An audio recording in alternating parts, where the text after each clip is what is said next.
Yeah, hello everybody. I'm Jeff. I'm the maintenance director for the ICC. Um, this is my actually this month marks my 20th year on the ICC maintenance staff. The first decade, the first 10 years, I was overlapping with Cindy Christensen, with some of you know. And it was wonderful working with Cindy. She was a great mentor for me in the first half of my time here. Um, and before I was on staff, I actually lived in Mishmini's co-op. I lived in Minnie's house for 4 years. I was the maintenance manager, board rep, a house president. I was also a house president over at Mish House. Um, and then joined the staff team and I've been here for 20 years. Yeah, and it completely changed my life. My spouse, Laura, I met while we were both students living at Minnie's house, and we have a couple of kids now in elementary and middle school. And yeah, our close friend group, even today, all these years later, is still largely made up of the people that we lived at Mishminis with and their significant others and whatnot. So now we see them all the time, which is great. Um, yeah, so on maintenance, I've been, when Cindy retired, I kind of took over as maintenance director and doing our best to handle the many challenges we face in ICC maintenance. I'm gonna get out. Is this yours? Clock here just to keep track of the time. But yeah, people are more than welcome to interrupt me with questions or anything while I'm presenting here. Uh, Smaller group, we can make it pretty casual. Um, yeah, so brief history of the ICC. From the 40s to the 90s, but one of our main focuses was expansion. And then we currently have 21 buildings, and 19 of those 21 buildings are over 100 years old. You might have heard we have 16 co-ops, but we have 21 buildings because Luther has two buildings, Mishminis has two buildings. We're counting Baker as two buildings, but they've been since like joined together. We have the office, we have the education center, and that's how we get to 21. Um, Escher, you could technically consider as nine buildings because it's enormous, but we're not, but we're just counting them in one in this calculation. Um, yeah. So, anyways, I think yeah, here's actually a list of houses that are currently in the ICC as well as houses that used to be in the ICC, but there's a few houses that were bought and sold or bought and unfortunately burned down, like Stevens, but the bulk of these houses are houses we still own today. And you can see the date right there. Now that date is actually that's the date that they became a co-op. But the facility itself, the facilities themselves are the average age of the buildings is 125, 126 years old, something like that. The only buildings that are less than 100 years old are Truth House and Escher House, and even those houses are, approaching 70 years old or something like that. Yeah. Uh, Do you excuse me. still have North Campus? Yes, so North Campus, which was once considered Renaissance, and O'Keefe House is now largely referred to as Escher House, which is the name for the complete building. We do still refer to the kitchens as the O'Keefe kitchen and the Renaissance kitchen. But yes, something like 15 years ago, something like that, maybe that they decided to just kind of merge as one whole house. Same thing with Mish Minis. Those used to be considered two separate houses, and now they just consider it Mish Minis. Um, but yes, it is all still there. Yeah, and that was built in 1969, opened in 1970. That would be our newest property, the Escher House. How many buildings? I mean, I'm sorry, not buildings, bedrooms? At Escher or Escher has 150 bedrooms. And there are nine suites in the building, and each suite has its own kitchenette and lounge and whatnot. 150 rooms. It currently houses 165 people because they've designated 15 of those rooms as doubles. And then down in the basement, there are a couple of commercial grade kitchens and dining rooms, and there's a full-time chef there. That is the only building that has, an employed full-time chef because it's such a massive building. It was the one co-op that was built as a co-op back in the late 60s. So yeah. Yeah, ICC is now the second largest student housing co-op system in the country. The only one that's larger is in Berkeley, California. Our economy yeah, so the great thing about all of the growth that we had for those decades is that the economy of scale that it gives to us, it allows us to socialize our funds and divert to houses with the most pressing issues each year. We're not dependent on loans or outside sources of funding. I mean, of course, we love outside sources of funding to further advance what we're trying to do, but the point being that we can pool our resources and spend on the houses that most need it. Smaller co-op systems can have wildly fluctuating maintenance budgets based on which projects are taken on in a given year, whereas larger co-op systems can stabilize their maintenance budgets and strive to maintain a consistent level of yearly spending for upkeep. So the point of this is that, I think in the earlier days of the co-ops, and even when I first got here, the maintenance budgets would kind of swing wildly up and down from year to year, kind of based on because it was kind of based on, oh, we're going to do this project this year, or we're going to do this project this year, and based on that, it would go up and down. And we really tried to move towards having a consistent level of spending on our maintenance and our capital improvements each given year, so that it stabilizes our budgets, and it also tried to get to a point where we feel like we're whittling away at our facilities issues at an appropriate spending level from year to year. And I think that that's been important. And we've tried to get away from leaning on loans and instead be paying the way for the maintenance that we're doing.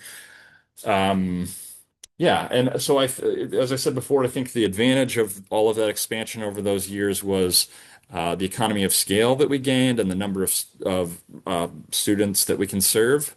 The challenge of that is that, we very quickly accumulated a lot of houses that are now quite old facilities, and so that presents plenty of challenges from a maintenance perspective. And here we have a slide about some of our housing co-op challenges. So first thing on the list is aging houses, and I think that having these old buildings in Ann Arbor is both an enormous advantage and disadvantage simultaneously. I think that there are great benefits to having these historic old homes around Ann Arbor. I mean, I think that it presents. I think that they have a ton of character and they have a ton of history, a lot of which which all of you are a part of.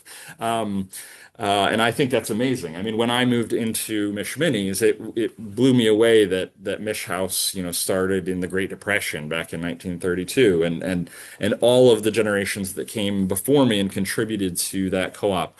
The facility itself did transition in the early days. It's not the same facility from the 30s, but it's been that same facility for quite some time now, and that I think is the history of the co-opers, but even the history of the facilities, I think, is so powerful. I mean, they're such beautiful old buildings, and I love that about our houses. But the flip side of that is, there's a mountain of maintenance issues for us to whittle away at and keep up with. And with these old buildings, I think that the the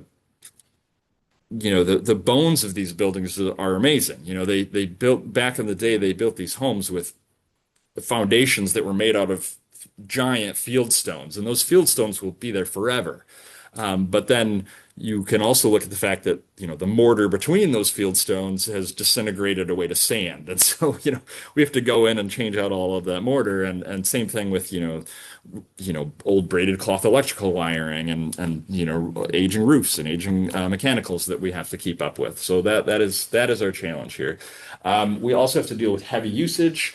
As dedicated as our members are, we're often having 25 people share a vacuum, right? So that vacuum is going to need constant declogging and upkeep, and you can translate that to much bigger issues beyond a vacuum.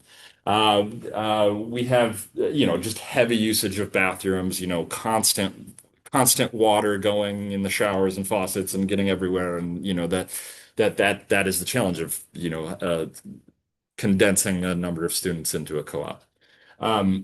Constant turnover of membership, that's just the nature of what we do. We have a regularly rotating group of board members, a regularly rotating group of maintenance managers, which I think that is a core of what we do is provide this opportunity for co-op members to learn about running a home and learn about maintenance, and I think that that's really powerful. But it also is a challenge from you know from maintenance, for example.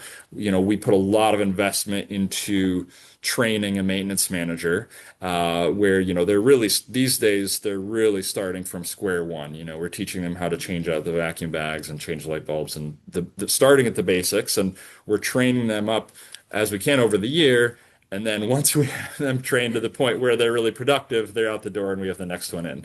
And I still think that's really powerful that we're providing that opportunity for members, but from the standpoint of like return on investment, it's really not there. It's just well, I mean, it is to some degree, but I mean, it's limited because of that turnover of membership. We have accumulating maintenance upkeep. When I first got here, one of the big things that we need to do within the maintenance department is assist houses in getting through city housing inspections. We have to remain up to city housing code, and that housing code from the city of Ann Arbor has, and that's actually ties down to here, increasingly stricter group housing codes. The housing codes for our facilities have gotten stricter with every given year, and on top of they're frequently introducing new codes for safety purposes and other reasons. Examples of that in recent years are just within the last 5 years, they passed a code requiring CO detection within 15 feet of every single bedroom in the ICC. So we've needed to add CO detectors all over the place. Another example that's just kicking into place this January is the Green Rental Housing Ordinance. We'll get into that in a little bit later in the slides.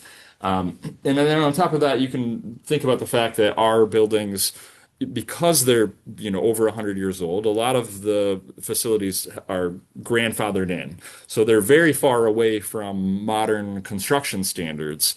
And with these housing inspections and otherwise, they're always wanting us to move closer and closer to modern construction, but that requires great numbers of resources and investment and time to keep moving closer to those modern construction standards.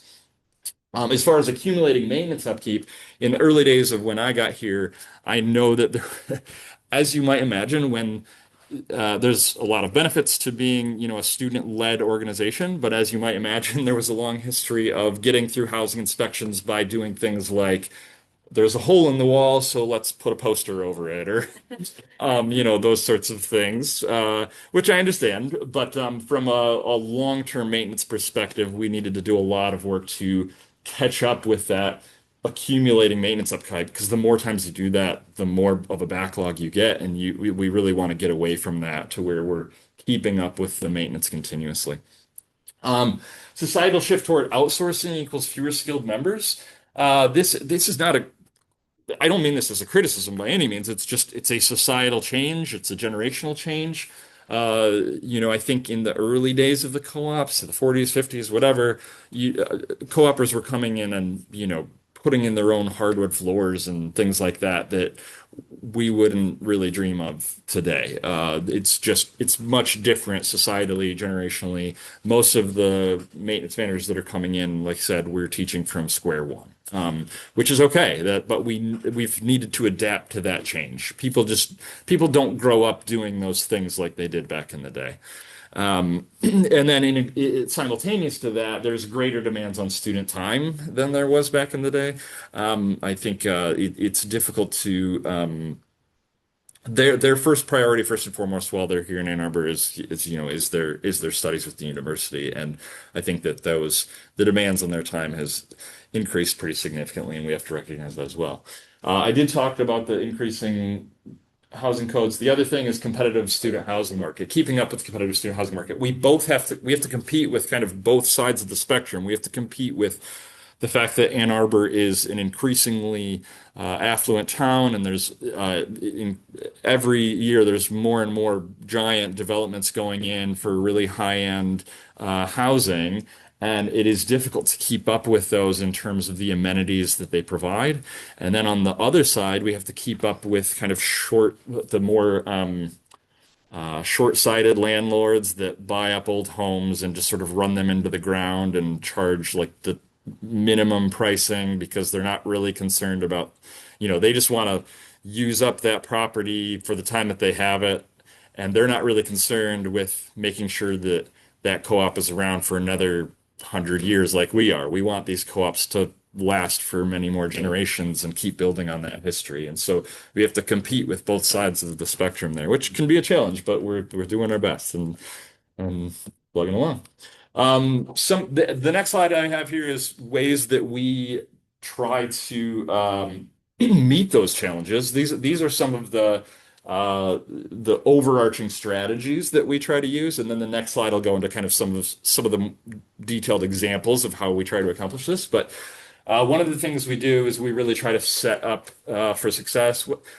The greatest example of that is setting up houses for success. So we've had to adjust to the fact that things have changed generationally in our society, and we've had to try to build ways of setting up maintenance managers, setting up houses at large for success. And I'll get into some examples of that, but we've set up training systems and toolbox rental systems and all these sorts of things. And I'll go into that more in the next slide. We've worked very hard to create institutional memory where we make resources readily available to houses and maintenance managers. We've tried to move from short-term fixes to long-term fixes. So, rather than putting that poster on the wall, we're trying to actually fix that hole properly. And, you know, let's say it's a door. This is just the first example that comes to mind, but let's say it's a door that's where the handle is hitting the wall. We're not just fixing that hole, we're actually going to do it in a more long-term way. So we're going to put some kind of wood backer behind it, and we're going to put some kind of stopper on the door that prevents it from opening so far that it hits that hole. Rather than fixing the hole, walking away, and then next year having to come back and fix that same hole over again, we're trying to get to long-term fixes as much as possible. We're trying to move from reactionary maintenance to preventative maintenance. Maybe a good example of this is the gutter downspouts on your home. You might have seen that at the bottom of the gutter downspouts, often you'll see, an extension that runs that funnels the water away from the foundation at the base of the gutter. So by doing that fairly cheap and easy step of making sure that your gutter downspouts are funneling water away from your foundation, you're doing a preventative maintenance task that avoids spending, tens of thousands, hundreds of thousands on replacing or restoring your foundation, where that water, without that gutter downspout, the water is just sitting and eating away at your foundation year after year after year, and then you have to come in and spend massive sums of money to fix that foundation. Is that everybody will? Okay, cool. That's just that first example that comes to mind for reactionary to preventative maintenance. Focus on recruitment and retention. Georgia touched on this some, but we can't just focus on expenses. We also have to focus on the income side of things. That is just as equally important as expenses is, making sure that we have that income coming in so that we have the money to spend on our buildings, which means making sure that we are filling our houses.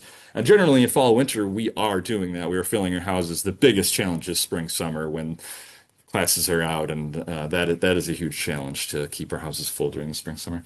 Working as a community, that's the core of what we do. We're really trying to make sure that we're all working together on these homes, and I think that is a cyclical thing. I think that the more that you steward your community, the better the care of your homes will be, and vice versa. The better the care of your homes, the more you foster that sense of community. And I think that's an important thing to always keep in mind. Getting into the specifics, some more specific examples of how we've tried to fulfill those strategies. We have worked hard to build a full year maintenance manager training system. So During the fall winter terms, we have trainings that we do with our team of maintenance managers across the houses. We will meet with them 5 or 6 times a semester where we have a training on basic maintenance tasks that they will see throughout the year. So we'll teach them. A recent training we did was teaching them about their heat systems and how familiarizing themselves with those heat systems and how to use them and how to maintain them and how to reach out to us when they need assistance. Some of those heat systems can be very complex. Baker House, which a couple of you are familiar with, has uh, you know, uh, two forced air systems, a hydronic system, a makeup air system, plus some electric baseboard in individual rooms. So there's all these different systems in one given home, and you have to understand all of those different systems and which areas of the house they're heating and how they interact. And so there's a lot to teach the students about maintaining their homes. But then we're also teaching them on how to unclog a food disposal or how to maintain the co-op vacuums and all of those sorts of things. Basic plumbing, basic electrical.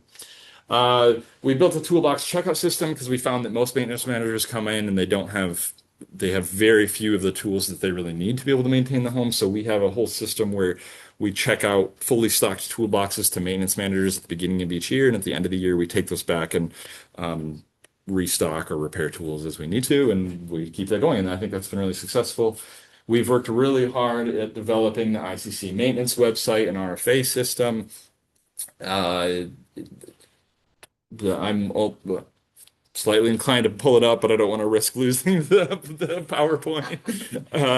But I think that's been a really important part of building institutional memory because we can do things like which we have done. We can create on the website a spreadsheet of all the going back to my earlier example, a spreadsheet of all the different heat systems across the ICC. Like we have a spreadsheet on the website that says Baker House, this is your list of heat systems. This heat system heats this area of the house, this list of rooms. This is where the thermostat is located for that individual heat system.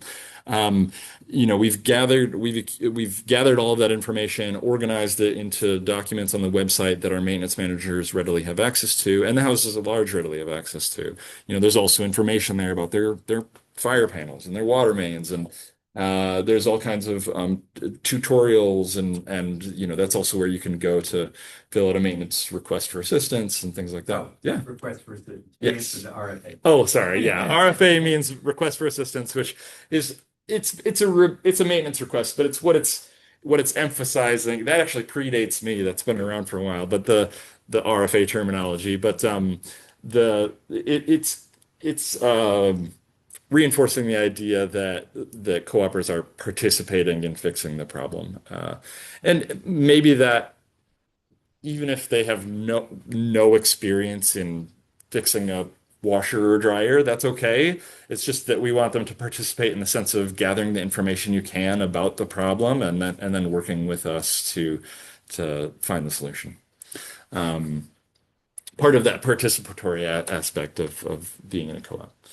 Uh, Yeah, gathered, organized, disseminated house info through web. That's what I actually just talked about. House info meaning things like information on your heat system or other components of your home that rather than having to, when I first got here and when I was a maintenance manager, none of that information was gathered.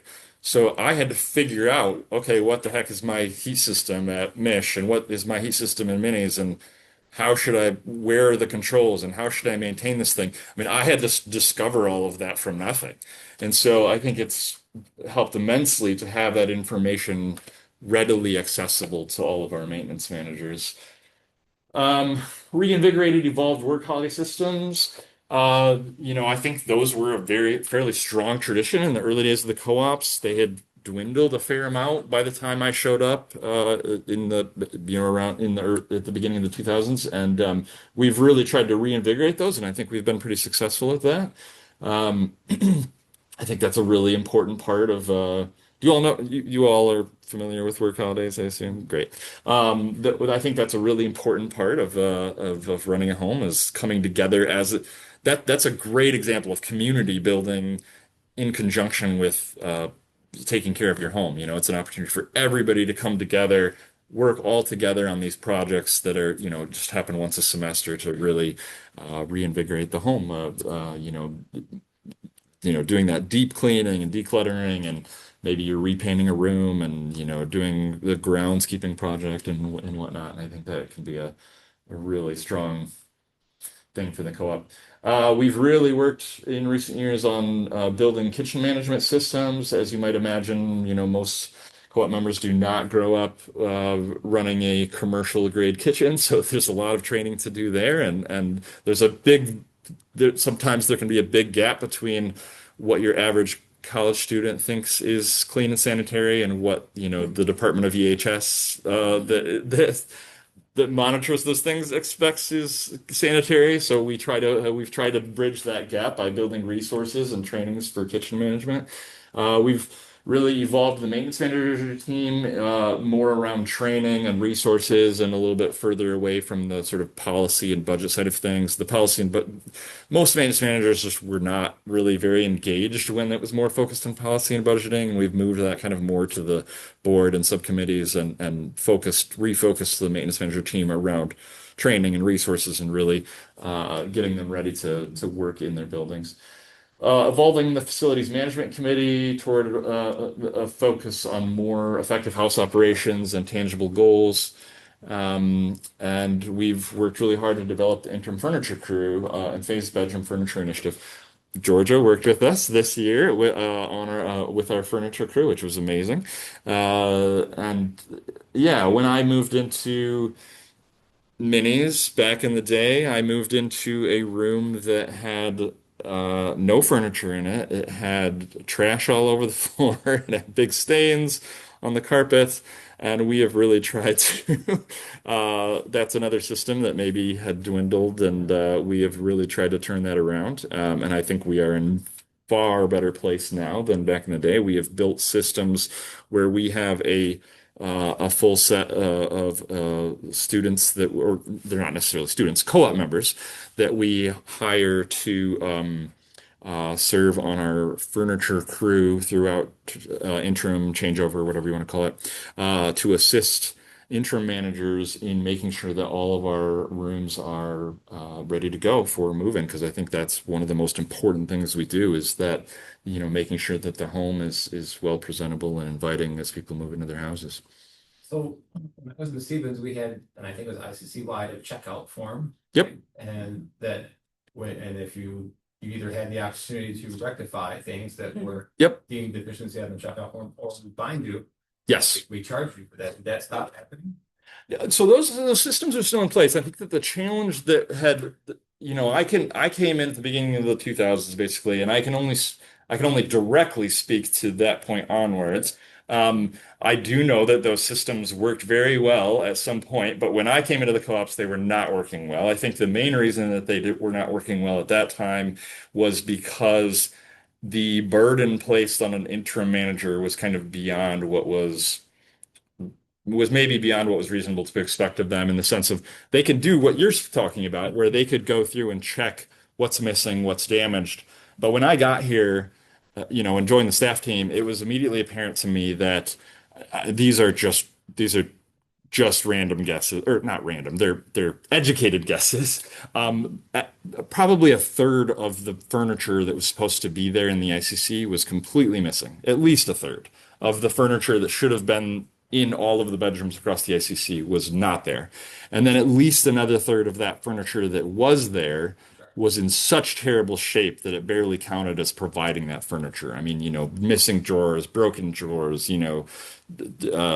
totally torn up furniture, basically. And then And whoever did it didn't have to bear the cost for it, right? The organization had to bear the cost to replace all that. so yeah. So I think that the challenge was that, the policy back then was if a house is missing furniture, your interim manager should go to secondhand stores and find furniture replacements themselves to bring into the house. Now, it wasn't really a functional system. Maybe it was back in the day, but the idea that an interim manager, that's essentially one person that's essentially volunteering to take on this role during the busiest time of year of changeover, the idea that and most of the co-op members don't have vehicles, or they certainly don't have trucks to haul furniture in. It was very unrealistic to expect that they were going to go through and replace all that furniture. So what we did, one of the things that before I worked for the co-ops, even though I lived in the co-ops, I used to work maintenance for prime student housing back when, and I actually ran their changeover crews for a few years, like the student leader of the changeover crews, because I was still a student back then. I took those concepts and I applied them to the co-ops, where we built this furniture crew that we could source the furniture and supply it to the houses if those interim managers were at least inventorying what was missing, what was damaged. We would get them that furniture that they needed. We would also maybe assist in hauling away some of the large trash that had been abandoned by members that were moving out and things like that. And I think it's made a huge difference. And it's been a multi-year project to replace, we began with replacing the furniture that was missing. Then we moved on to replacing the furniture that was broken down. And then we got to the point where we were even improving furniture. And, it's been a very long-term progression, but I think we've made huge strides in terms of having furniture in all the rooms and substantial furniture that doesn't break down immediately. And yeah. So are you back charging people that leave you that mess? So that's another great question. So that is also very challenging, because the problem was that if you remember back to what I was saying, that most of that furniture was missing when they got to that room, Sure. or was But now that heavily you have the damaged. system in place, right, where you should be able to easily see to know whether people leave a bunch of Yes. garbage, right, and if they ruin what you had just. Exactly. Exactly. And that is the objective. And I would say that we still do not have that system down perfectly. I think that we definitely do charge people back when it is clear that they were if somebody, in situations where it is clear that somebody damaged the room, we are definitely charging them back. If they destroyed furniture, or if we have examples where people have painted all of the walls and ceiling black, or something like that. Or a frequent problem is somebody has a pet that they did not take care of at all, and that pet destroys all the furniture, the flooring, etc. We are absolutely charging back those members for that, for those situations. I think the area that we still have room to grow is we rely heavily on the houses to kind of self-report situations where somebody lost a piece of furniture, or or did not take care of their room. And we have, as you imagine with a co-op, we have varying results with that system of self-reporting. And so, that's something that we always have room for improvement for. But Elliot, I think, has more to say. Yeah, I wanted to add that there is a Wait, can you large, speak into the microphone? I suppose. Thank you. Oh, where is the microphone even? It's just there. Oh, okay. There is a large overlap between the people who leave owing money and the people who do a lot of damage. And so a lot of the people that we would be charging back, there's no way for us to really get that money, because they just don't have the resources to pay it, or will not engage with us to pay it in any meaningful way. So even when we do try to charge people, we're not usually getting any of that actually back. So we had sort of some challenges with that, like people, very wealthy people saying that they, very wealthy backgrounds, and they, oh, we won't pay, right? And myself and our treasurer, we would call their parents, right? Because their parents are usually the ones that at that point giving the checks, right? To the ICC, and discuss the situation with their parents. And that helped us to get some of that money. Nowadays, Yeah. a lot of the parents will threaten to sue when we ask them for money. Interesting. But what did you Can you say? summarize that? Oh, summarizing what was discussed was just that, The parent question. the statement was that sometimes the member will say that they don't have the money to pay it, but the parent very well does have the money to pay it. And these are some of the challenges. These are challenges that will always be there, and we will continue to try to find new ways of improving those situations. The challenge is that often it is very difficult to recuperate those funds, and we can recuperate the amount that's in their shares, but fairly easily. But beyond that can be very difficult. So we do a lot of work to try to minimize the amount of damage that happens in the first place. The more messaging we can get out there and the more participation we can get from house officers to get their membership organized, the better. Um, but there's always areas like the pet management or animal management is there's some people that have animals that are great caretakers, and then there's others that are terrible. And so we will always have to try to find new solutions around that. Surprised by how many cats are in the ICC now? Yeah, there's a lot. No, I mean, they're like, Yeah. what? I think a cat, and that's like a big deal. Sure, yeah. One thing that has changed is there's now the emotional support animal policy, the ESA. That's not something we created. That's something for Government. yes, a government initiative at large.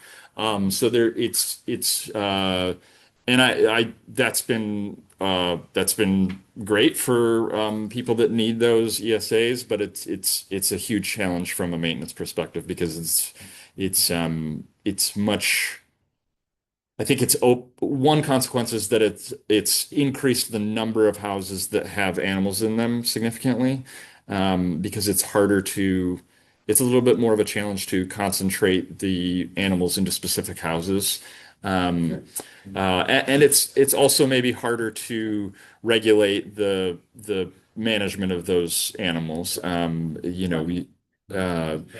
it's a wrinkle we didn't have. I don't, sorry, I can come speak to your microphone if you want, but we had a situation where because I was at Joint and Stevens, right? Boarding it, Mhm. that we had somebody bring in a dog to Joint House, right? Yeah. Summer for a while, right? And then, we had to get this dog out of here, right? We had to Right. really get the whole house to work together to be on board to get the dog. Yeah. Yeah, and I don't have any interest in, eliminating people having animals. I just want to figure out ways to ensure that people are being good stewards of those animals, for sure, being good caretakers. Fees are way lower than any other landlord because most landlords are charging the fee that they would need to replace the flooring or the furniture or whatever.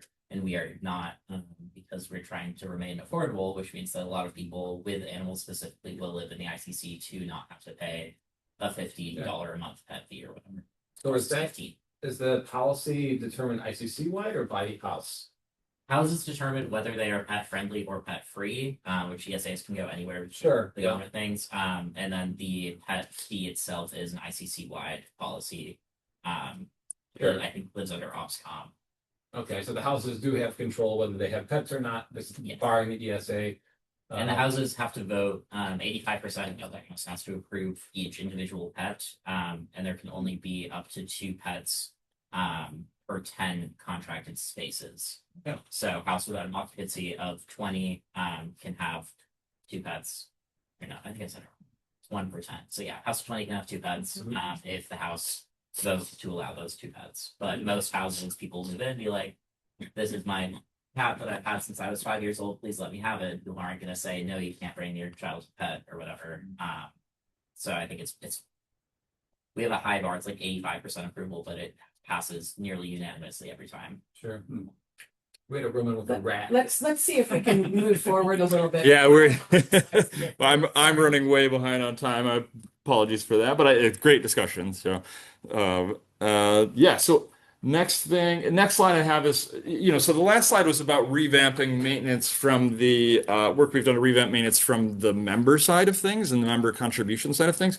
This slide is more about revamping maintenance from the central side or the ICC maintenance staffing side, because simultaneous to the member contributions, there are so many things that need to be dealt with more from a professional level. I mean, when we're replacing roofs and shoring up foundations and all that kind of thing, replacing boilers, that is much more in the maintenance staff department, much more removed from, member contributions. So some of the things that we've really worked hard to do during my time here, during Cindy's time here, and people even before us, Developing a specialized staff team and core group of contractors.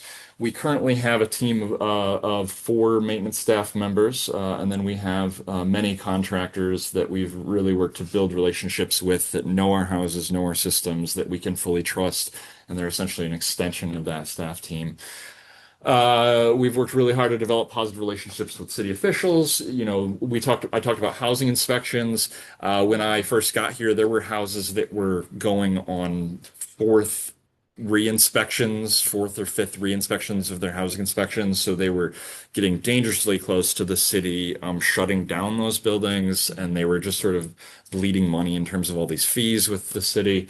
We have worked very hard to turn that around. We generally pass all of our housing inspections on the very first go or the very first re-inspect.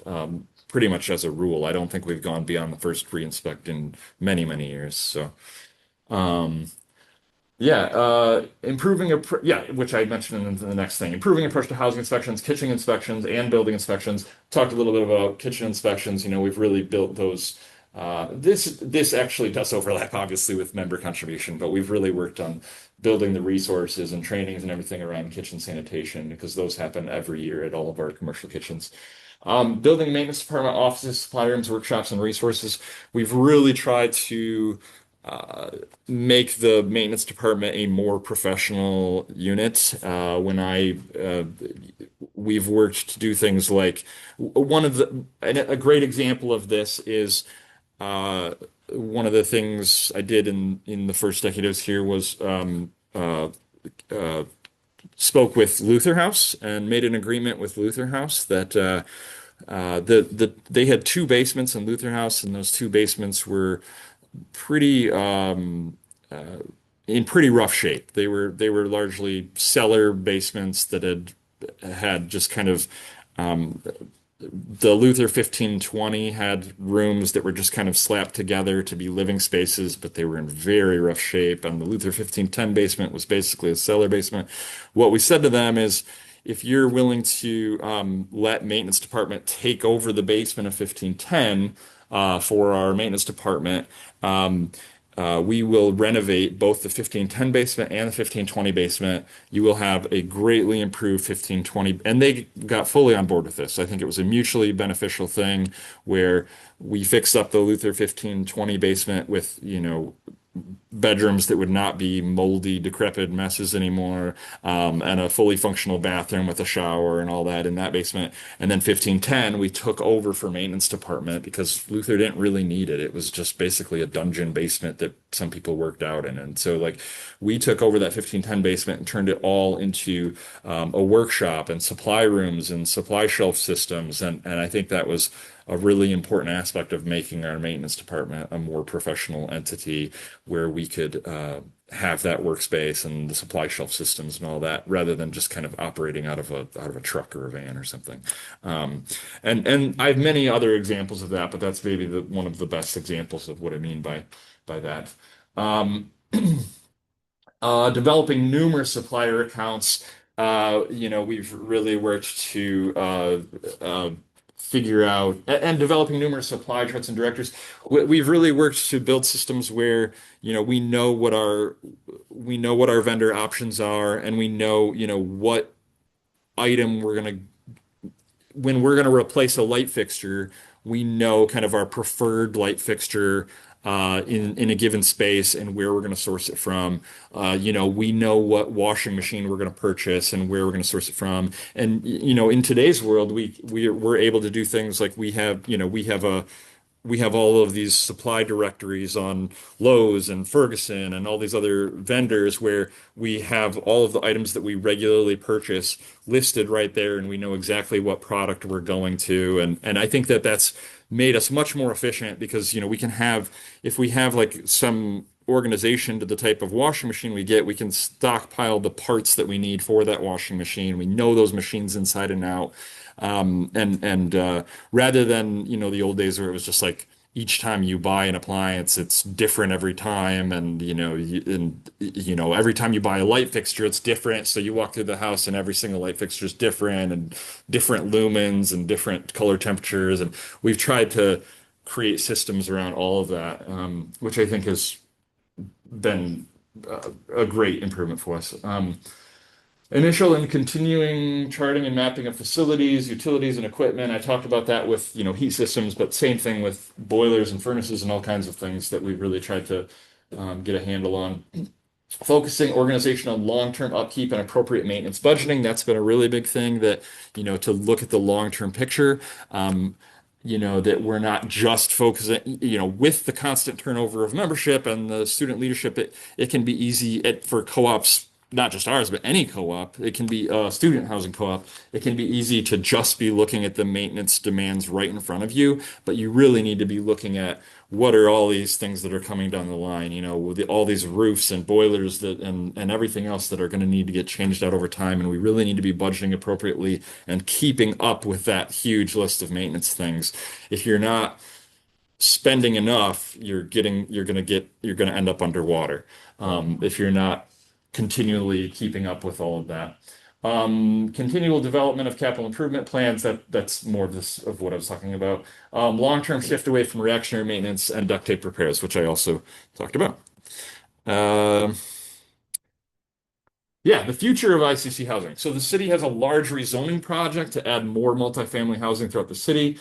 Neighbors support keeping the co-ops over large multifamily developments. This area is actually an area that Brian and perhaps Georgia know about more than me, I think, but it's essentially just the city has been doing a lot of work to rezone the city. There's been a lot of changes across the city. There's so many huge developments going up. There's really it feels like there's been kind of a push to get rid of old infrastructure and replace it with new, which is somewhat of a challenge for us because we are entirely based around old infrastructure. What's up? The big building that they're Right. building. It's amazingly, it has been picking up. It seems at least the text part of it has been picking up a lot of what people are The saying. big building, like the 15-story building next to the ICC office that they're constructing, the same people just bought the farmhouse next to Luther on the corner of Hill and Washtenaw. And so they're thinking of building a big thing. And then we had some of the people that are lobbying in the comprehensive plan reach out to us and be like, "Are you going to sell Luther to them? Like, and they're going to build this big tower." And we were like, "No, don't worry. Don't worry, we're not going to sell." But yeah, the very same people bought another plot of land right next to us and might build something big there too. Yeah. Yeah, and I mean, there's things like the green rental housing ordinance that have gone into place, which there are great. Well, we'll get into that in a minute. I mean, there are great reasons for the green residential housing ordinance in terms of combating climate change, but it presents no shortage of challenges for organizations like ours, which are based on old buildings. And there are multiple reasons that there's kind of a push to replace old infrastructure with new, but that's not what we do for obvious reasons. And I think there's a lot of great things. The historic nature of our building sets us apart. These houses are built to last. They have a lot of character. They have a lot of history, and they're beautiful old homes. The average age of our buildings is 126 years old. Vale is our oldest facility. It's not our oldest co-op, but our oldest facility. It was built pre-Civil War, just to give some perspective on these buildings. None of our houses are fully wheelchair accessible. We do have a couple houses that are close, Truth and Baker, but even those are like Truth is probably our most, but an example of a deficiency there is the laundry rooms are not wheelchair accessible by any means.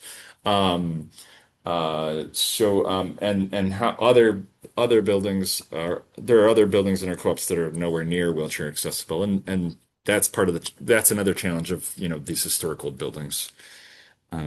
But yeah, we do have a couple that are quite close, and we've been working on improving the accessibility of those as much as we can. Pressures on ICC housing.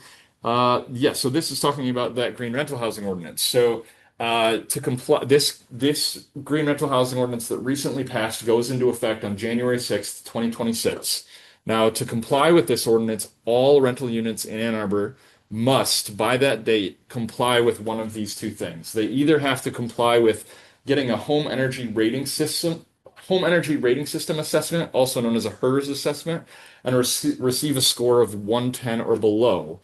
And so the HERS score, that's largely based on the air sealing of the building and the insulation of the building, or also known as just the building envelope. The biggest component, from my understanding of a HERS score, is how good your building envelope is, but also takes into account, what your HVAC systems are and that sort of thing, and how efficient your home is. Now, that HERS score, and if you pass that HERS score, you're good. You are in compliance with the Green Rental Housing Ordinance.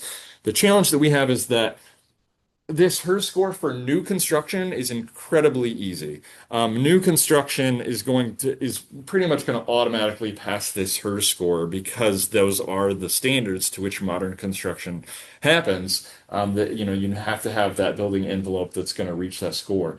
This is an example of where we have huge challenges in front of us because with our buildings being so old and historic as they do not have these building envelopes that are going to give us those HERS scores. So this is one of the enormous challenges that we face in the maintenance department in the coming years, is to figure out how to get our buildings to a point where we are going to pass these HERS scores. In the meantime, the way that we're going to comply with the Green Rental Housing Ordinance is most assuredly going to be the second method, which is complete a checklist and receive a score of at least. So they have a checklist method where there's this huge checklist of ways that you can get points, and you have to accumulate in the first 3 years. So from 2026 to 2028, you can pass this method by getting 70 points. But then after 2028, you have to get 110 points to comply. Don't get confused by the 110, 110. I think that's just coincidence. They are totally different things. Um, the checklist method, and the checklist method is, most of the items on the checklist give you 2 points apiece.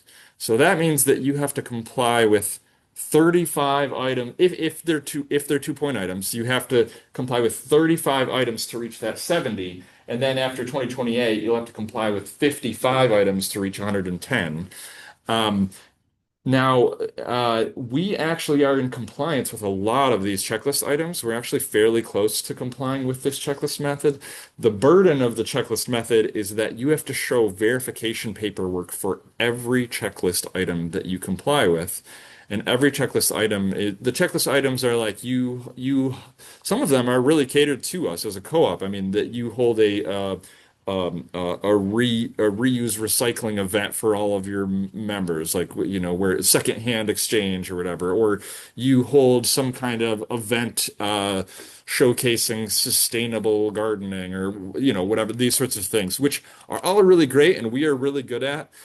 The like I said, the challenge is providing verification paperwork for 55 checklist items with every single housing inspection cycle, because we have to re-comply with this every single housing inspection. So this is essentially the downside is that all of a sudden we need a lot more labor hours put into the compliance of this Green Rental Housing Ordinance. So while the incentives behind this Green Rental Housing Ordinance are great. I mean, we all want to be moving towards more greenhouses and towards combating climate change and all that sort of thing. But the administrative burden on us with these old buildings is significant. Absolutely. So we will be doing what we can to figure out this checklist method for the coming years, and hopefully eventually complying with the HERS scores, because once we comply with the HERS scores, we're good forever. But these are this is one of the big challenges in front of us. This is brand new. It doesn't even go into effect until 2026, but this will be a mountain to climb for us in the coming years. I apologize. I'm gonna go over time here. Okay, yeah, so specific. Go quickly. Yeah, specific house issues. These are examples of just some of the big things that, potential big projects that we have, or issues that we face. Owen House, I think this came from Libby's conversation with one of our alumni. The Owen House used to have several large rooms that members used as dormitories with bunk beds. there were 8 bunk beds per room, some really interesting history. And since then, those giant rooms have been kind of broken up into a bunch of smaller bedrooms. That happened many years ago, but the heat systems are still from back then. They were designed for these large rooms, and they've kind of been patchworked together to meet the now divided up building. And that's kind of an example of where things have been patchworked so many times over the years that sometimes it presents a great amount of maintenance to keep up with these systems and alterations and changes. Um, we talked a little bit before the meeting about how Baker House has 3 different roofs because it was 2 original buildings that then had a building built in between it to merge them. And so, we have 3 different roofs there, 4 different heating systems. We have 4 houses that we need to do some major work on the Baker roofs in this coming year because they are fairly old now and have leaks, and that's one of the things. What's one of the big capital improvements we'll need to address. We have at least 4 houses that need pretty urgent attention to their roofs. Ideally, we're going to be working on insulation and building envelopes to meet those green rental housing ordinance issues. Several houses need new plumbing and HVAC pipes. Yeah, maintenance staff are pulling a lot of overtime handling the workload of maintaining these old properties. That is uh, more true than I can express. Um, Here's some examples of work we've done in the past. This is, Nakamura boiler room where, the wall was the foundation was just kind of crumbling away and all kinds of water seeping into the building. And we went from that to this. This was where we completely sealed up that foundation, got it all new. We closed up the window and put instead of having just an open window for combustion air for the boiler room, we put an intake fan in so that we could seal up better, more efficient, and keep the water out. This is example of like the piping challenges we face. We have so many of our buildings have these old cast iron drain lines, and over time they deteriorate. Actually, at a couple of our houses, we've had situations where in food prep sinks where they were dumping coffee down the drain every day over many, many years, it disintegrated away these cast iron pipes to the point where the water going down that drain was no longer going to the sewer system. It was literally just going into a sinkhole below the building because the bottom of the pipe was completely rotted out. And so here's an example of where all those pipes where the bottom was rotted out were removed and all had to be replaced, and how substantial some of this work is on these really old buildings. This is that Baker roof. You can see the condition of that white roof is not good. This is the reason that this roof is such a challenge, even though they did a great job 25 years ago. The reason this is such a challenge is that this is a walkable roof, and so you have 30 students or whatever regularly going up and walking across this roof and hanging out, partying, whatever. And these roofs generally are like this kind of roof is not meant to handle that kind of traffic. And very few roofing contractors even want to touch this roof because they're like, that's something altogether different to have all these students up there. So I've actually spoken with a handful of commercial roofing contractors, and this is one of our upcoming projects is to try to figure out a better solution for this roof where it can really handle that amount of traffic. This roof is actually held up fairly well, but the decking is not held up well at all. To be expected, it's going to require constant upkeep. But anyways, this is an example of one of those projects. This is from below that white roof. You can see the amount of water just constantly penetrating in the room below. Urgent priorities, green rental housing. We talked a lot about that. The city's really pushing electrification of houses. They want all of our dryers to be electric. They want all of our stoves and ovens to be electric. Because the idea is that the electric energy will eventually that they're working towards making all of the electricity in the city come from renewable sources, so that while they're working on making that electricity come from renewable sources, they want rental properties to be working on electrifying those appliances so that they're actually pulling from that renewable energy. So that's kind of one of those long-term initiatives. radon mitigation. These are just examples of like projects we need to constantly be looking at all the houses. Upgrading electrical and fire systems. That's a great example of where I was talking about how these old buildings are quite far away from modern construction standards. So there's always more room to go on these fire systems and electrical systems. I mean, we still have braided cloth wiring in many of our homes. We still have battery operated detectors in many of our bedrooms. Even if we have the common rooms hardwired, the bedrooms are still battery operated. These are where we are far behind modern construction. This is an example of an exterior that really needs work. It's something that will happen in the next few years, hopefully, is that we really need to work on fixing up the siding and painting over at Minis. It's in pretty rough shape. Um, Greening the houses. I've talked about this. This is the whole green rental thing and all the things we need to do to try to improve that building envelope and HVAC overhauls. Some of those things are, overhauling an HVAC system. I mean, depending on how ambitious you get, I mean, it could cost hundreds of thousands to millions, depending on how ambitious you are with those HVAC systems. If you want to do something like heat pumps, for example, which I heard before the presentation, you're looking at millions. Um, because you can't just plug in a new boiler, you have to change out all the piping and all kinds of things, or refrigeration lines or whatever you're doing. So that's where that's a huge discussion point at the moment is how ambitious do we get with, overhauling HVAC systems because to try to do the most green options requires major resources. So trying to find that middle ground of where we can, how we can advance our properties, but also but also be realistic about resources we have and as an affordable organization. Um, yeah, I don't know that we need to get too much into this. This is just photos of like the boiler room at Escher House. Escher House has been a major focus point of ours in this most recent decade, where we have gone through and renovated all 150 bedrooms of that building. We did that over a 4-year period where we took a fourth of those 150 bedrooms and renovated them each year for 4 years until we got every bedroom renovated because they were in rough shape after 50 something years. Okay. And then the last couple of years, we've worked on renovating the exterior at Escher, and we worked on renovating those commercial kitchen and dining rooms in the basement. Each of these things are huge projects. I mean, the commercial equipment in one of the kitchens and dining rooms costs close to 100 grand, just the equipment. Um, uh, um, what do you say? Oh, yeah. And then, yeah, there's all kinds of piping issues. Like I talked about the old cast iron piping. You can see that lots of leaking spots in the ceiling that we've systematically tried to go through and update and replace. But that there's thousands of pipes in that building because it's so big and so commercial.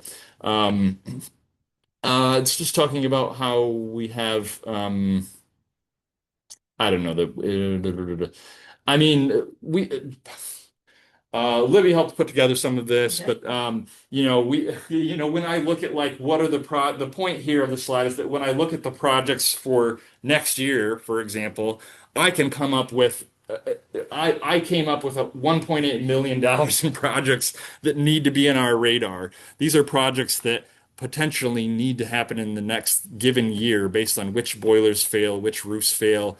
I don't have $1.8 million to do that work. I basically will end up having 661 is what we have bookmarked in the budget. So I have to try to do $1.8 million worth of projects with 661, or essentially I have to just kind of have all these projects ready in the wings, and based on what fails, those are the projects we do, and the rest of them get deferred to the next year, and we do it over again. Um, yeah, our current budget and manpower does not yet allow for significant greening of the houses. That was speaking about like, right now we can go from a 80% furnace to a 95% furnace within our budget, but we don't have the resources to go to an air-to-air heat pump. And that's the question of how, ambitious we get with the greening of our houses and what we can pull off. I'm going to unplug my computer and have you take some questions. Yeah. Folks that are on Zoom, I'm going to have to rush off to the union, which is the next part of this. you can stay on this Zoom or take a break and come back. You will use the same link for the next meeting. We'll see you all soon. Thank you. And those of you who are in the room can ask Jeff some questions while I run away. Yeah, my apologies for Thank you so much, not Jeff. doing great with the timing. No, it was fabulous. Isn't he great? Yeah. Okay. So feel free to ask him questions.